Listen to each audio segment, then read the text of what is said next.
Hey, welcome back to Open, everyone. It's now time for this week's Open Artist Spotlight.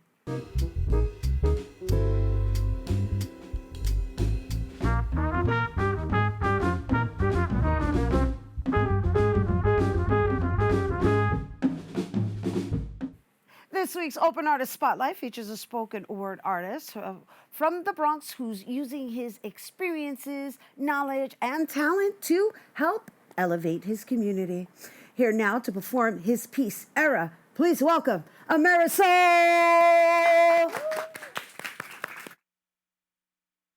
I was raised in an era where being hungry meant you just had to sleep it off. And gang violence, street violence led to the sounds of sirens. That smoke was far from silent. I memorized those tunes. Coked out dope fiends were the most humbled human beings until that craving called and the need and their urge is now in their bloodstreams. You wouldn't even recognize them in about 4 weeks.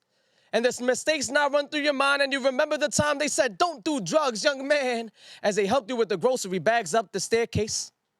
Now they're laying in the same exact staircase with a needle in their veins, eyes closed shut, but they were wide awake. I was raised in an era where this was our everyday reality. The ones closest to your reaching hands were the ones reaching away from their reaching hands. They lost their sanity. But that was the least of my worries. I was leaving the war inside of my own building to the wars on the streets, strapped with our book bags and our school uniforms, holding hands with my older me. He was living the same exact reality, just chasing a different dream. Ran into the bloodbath of a man who got shot in the head, running away from another man. He could not stand the beef was surreal. My life is surreal, can't you see? I was raised in an era where the latest trend was staying alive long enough to walk with a purpose. Not the same purpose. Others had different purposes like walking and breathing and concentrating on keeping your eyes wide open as a stranger with a name tag and 3 letters you would never forget. EMT. Emotionally, mentally traumatizing. Hold your hands down as they hold your mother in the corner in agony and pain behind enemies' lines. They say a mother should never bury her child, but he was already 6 feet deep when the cruelties of our society led him to the streets. I was raised in an era where this was our everyday reality. We had no choice. And the biggest sign of relief was that moment when you could finally breathe again, because you made it home. But I am still hungry. Wow. Wow.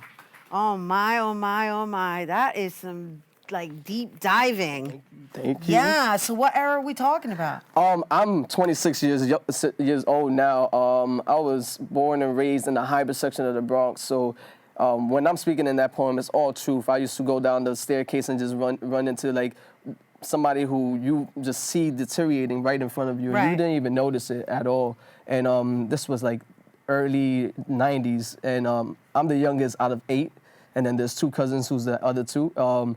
And the oldest one out of all of us is 53 years old. So they taught us a lot about, where we were from, hip hop and things like that. So the struggles is what kept us like away. My mom tried to keep us out. My mom is from the Dominican Republic. My father's from Santurce, Puerto Rico. So they really try to be strict. So you a hybrid too? Yeah. They try to be strict and they try to keep us at home, but you couldn't escape the reality of just what was going on outside in schools by itself. And just walking to school, you might see something in that time period. So how did you? How were you able to navigate through all of that? I mean, obviously you write about it and you perform about it, and I'm assuming that serves as your means of therapy, but you could have very easily gotten caught up in your environment. I think what helped us out a lot, you had my brother here not too long ago, Avel. Yeah. So he's also a musician, amazing musician. We both sang in a choir for a long time called Hybrid's Voices. It's not too far. I was there for 14 years, so from 1998. And it would be our after-school program. So they kept us there, and they had us. I was still a rebel in school, but when I came outside and I went to just do music and things like that, I guided myself towards poetry because my brother was a musician. I tried to be very different from my brother because we look just alike. So I took on poetry when I got to college, and it was a form of therapy for me.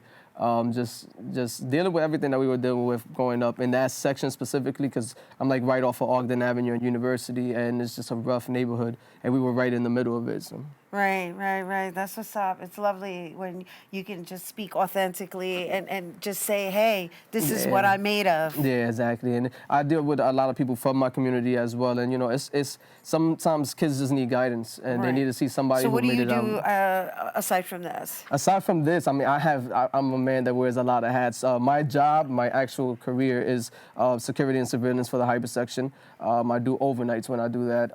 But aside from that, I'm always touring. I'm always going out. I'm spontaneous, so I'll just get a zip car and just drive to like New Jersey or something like that. So. And then whip out the guitar and spill your guts and be like, yo, this is the BX, man. The guitar is more love stuff, so it's like I picked this up a year ago, so it's very therapeutic, and it helped me out a lot. That's so awesome. Thank you so much for bringing it here to our definitely. set. I know you're going to sit, well, you're going to do a little something for us with the guitar, right? Absolutely. All right, but I want to thank you for just shedding those layers, and I'm sure you're touching somebody who needs to hear that right now. Thank you so much. Yeah, no, thank you. And you guys, well, he's going to perform a little bit more, right? What is it, Anita Baker? This one is called Anita Baker Song. All right, so here now to perform Anita Baker, his second piece, Ameresoul.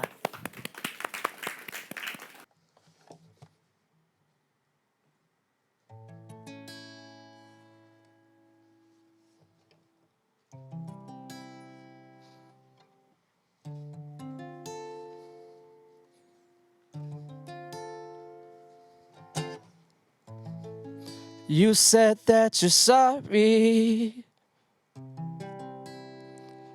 and that you couldn't bear the pain. I'm sorry that I wasn't really there. You said that you're sorry, and I apologize, I swear. I wanna see you smile. Let me make you smile. I love to see that smile. With all my heart, I love you, baby. Stay with me, and you will see that my arms will hold you, baby. Stay with me, 'cause I believe I'm in love. Sweet love, hear me calling out your name. That I have no shame, I'm in love. Sweet love, and don't you ever go away. That I'm here to stay.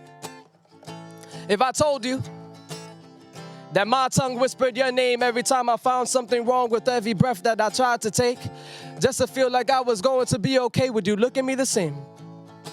Or would you automatically assume this man's gotta be insane for wanting someone who ain't look at him the same? Don't worry, I'll just take all of this pain and I'll write your name with my hand cramping up. I can't feel a thing. The numbness won't let me feel a thing, so I'll keep on writing since I cannot feel anything. Doesn't it seem familiar how we both don't feel things? Now don't get me wrong, I know that this attraction may be a distraction from our real life problems, and you were the closest thing to perfection, so I use the idea of me, plus you, looking like a fool, in love as if we were in high school. We should have met in high school. Maybe my pain wouldn't be the same. My girlfriend from high school, she is not the same. Trade places with her today and I wouldn't remember your name regardless. Regardless. I try to numb my pain with a little bit of my own mental. Sacrificing love for trust just to say that I needed you. Because you were the only one that was running through my mind when I thought that we were out of time and I neglected you. Silly me. Trying to make a reality of something that was never really true. I love not loving you. With all my heart, yeah, I love you, baby. Stay with me just a little bit longer, and I will be your arms to hold you, baby. Stay with me, 'cause I believe I'm in love. Sweet love, hear me calling out, and I'm in love, in love.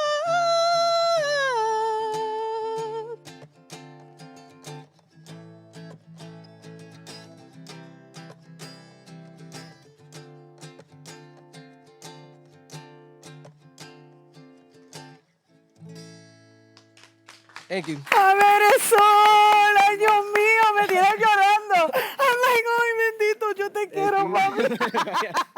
That was so beautiful. Thank you so much. That was so beautiful. Thank you for you bringing so it much. here Definitely. to us. Are you performing? Yes, I have actually. I'm featuring tonight in City Island Clippers Coffee Bar. It's a open mic, and then it's featuring 3 of us, myself, along with Valentina, K-Slay the poet, and then there's gonna be a live typewriter, Destiny Poet, who's also an amazing artist. So all of us are gonna bring some stuff to you guys tonight. Hopefully, my congas is there today too. So. Woo! Hopefully. All right. Bravo. Ameresoul, once again, thank you. Thank you so for much. bringing that hopeless romantic stuff. Woo! Yes, yes. All right. He's going to be performing once again tonight at 7:30 p.m. at the Clipper Coffee, located at 274 City Island. And for more on Ameresoul, you can check him out on Instagram at Ameresoul. That is our show today, mi gente. Thanks to all our guests for coming through. Tócame ahí. And to you for tuning in. If you missed any part of the show, you can check out the Recablecast tonight and 24 hours a day at Prosnet.tv. I'm Rena Valentin. And from all of us here at Open, may the universe provide paz, prosperity, amor. Happy Black History Month, everyone. Bang, bang, bang. Come, baby. Woo, baby girl. Da, da, da, da, da. Yes. With all my heart, yeah, I love you, baby. Stay with me just a little bit longer, and I will be your arms to hold you, baby. Stay with me, 'cause I believe I'm in love.